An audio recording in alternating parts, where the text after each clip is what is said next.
Lamine Yamal waa ciyaaryahan kubadda cagta ah oo u dhashay dalka Spain, kuna caan baxay xirfadiisa cajiibka ah isagoo da'yar.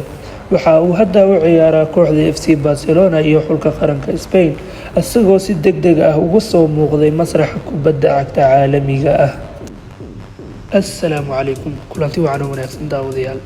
Waxaan halkan ugu faalloon doonaa da'yarka argagixiyo difaacyada kasoo horjeedo.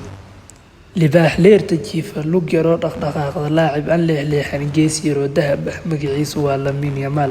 Laakiin aanu guda galnay qisadiisa oo kooban. Lamine Yamal waxa uu dhashay 13 Luulyo 2007 magaalada Esplugues de Llobregat oo ku taala aagga magaalada Barcelona gobolka Catalonia ee dalka Spain. waalidkiisa Munir Nasrawi iyo Sheila Ebana waxay asal ahaan ka soo jeedaan Morocco iyo Equatorial Guinea. sida ay u kala horeeyaan, Yamal wuxuu leeyahay asal isku dhafan oo ka yimid labadaasi dal, taas oo ka turjumaysa diintiisa, dhaqanka iyo hidaha uu ka dhaxlay. Yamal aabihiisa Munir Nasrawi waa asal Maroccan ah, halka hooyadiisa Sheila Ebana ay ka soo jeedo Equatorial Guinea. Markii uu 3 sano jir ahaa, waalidkiisa way kala tageen, waxaana soo korisay ayeeyadiisa Fatima oo door weyn ka qaadatay noloshiisa iyo horumarkiisa ciyaareed.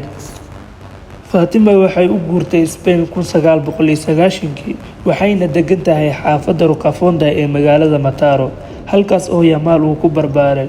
Si uu u muujiyo qadarin uu u hayo asalkiisa, Yamal wuxuu u dabaaldegaa goolashiisa asagoo muujinaya lambarka 3-4 oo ah lambarka boostada ee Rocafonda. Bilowgiisa ciyaaraha iyo La Masia, Yamal wuxuu bilaabay ciyaarista kubadda cagta asagoo 4 jir ah, asagoo ku bilaabay kooxda CF La Torreta. Markii uu 7 jir ahaa, wuxuu ku biiray akademiyadda caanka ah ee Barcelona oo loo yaqaan La Masia, halkaas oo si degdeg ah uga dhex muuqday ciyaartooyda da'diisa ah. xirfadiisa, xawaaraha iyo farsamadiisa ayaa ka dhigtay mid si gaar ah loo xuso, waxaana loo arkaa mid ka mid ah ciyaartooyda ugu hibada badan jiilkiisa. Soo bixidii kooxda koowaad ee Barcelona 29 Abriil 2023, Yamal wuxuu noqday ciyaaryahankii ugu da'da yaraa ee u ciyaara kooxda koowaad FC Barcelona, asagoo da'diisu tahay 15 sano 9 bilood iyo 16 maalmood. kulankaas oo ay Barcelona la ciyaarayeen Real Betis, wuxuu bedelay Gavi daqiiqadii 83aad. ciyaartaas oo ay Barcelona ku badiyeen 4-0.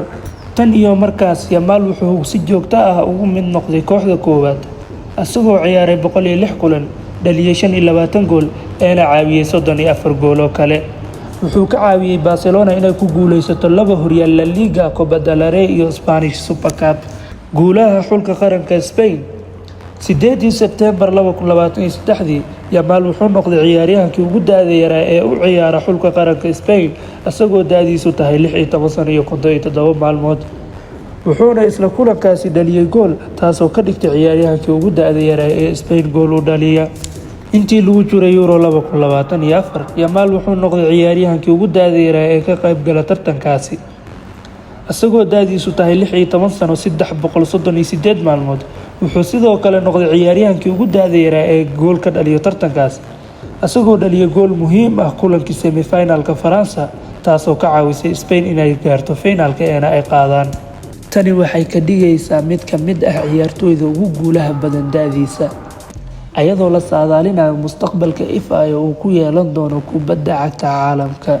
heshiiska cusub ee Barcelona bishan May 2025, Yamal wuxuu saxiixay heshiis cusub oo kula sii joogi doono Barcelona ilaa 2031. heshiiskan cusub wuxuu kordhinaa mushaarkiisa ilaa 40 milyan sanadkii, wuxuuna leeyahay qodobyo lagu burburin karo oo gaarayo 1 bilyan. sidoo kale waxaa la filayaa inuu qaato lambarka 10aad ee kooxda, kaasoo horey u wadan jiray Lionel Messi. inkasta oo hadda uu sito Ansu Fati, laakiin waxaa la filayaa Ansu Fati inuu u wareego kooxda Monaco. saameynta iyo mustaqbalka, Yamal waxaa lagu tilmaamaa Genius ama dahab, isagoo leh xirfad sare, hal abuur iyo fahan ciyaareed oo ka baxsan da'diisa. ciyaartiisa waxaa lagu sifeeyaa mid isku dhafan farsamo iyo xakameyn ciyaareed, street football iyo tababarka La Masia, taasoo ka dhigayso mid gaar ah. waxaa la filayaa inuu noqdo hogaamiye cusub oo Barcelona iyo xulka qaranka Spain, iyadoo la saadaalinayo inuu ka mid noqon doono ciyaartoyda ugu wanaagsan taariikhda kubadda cagta.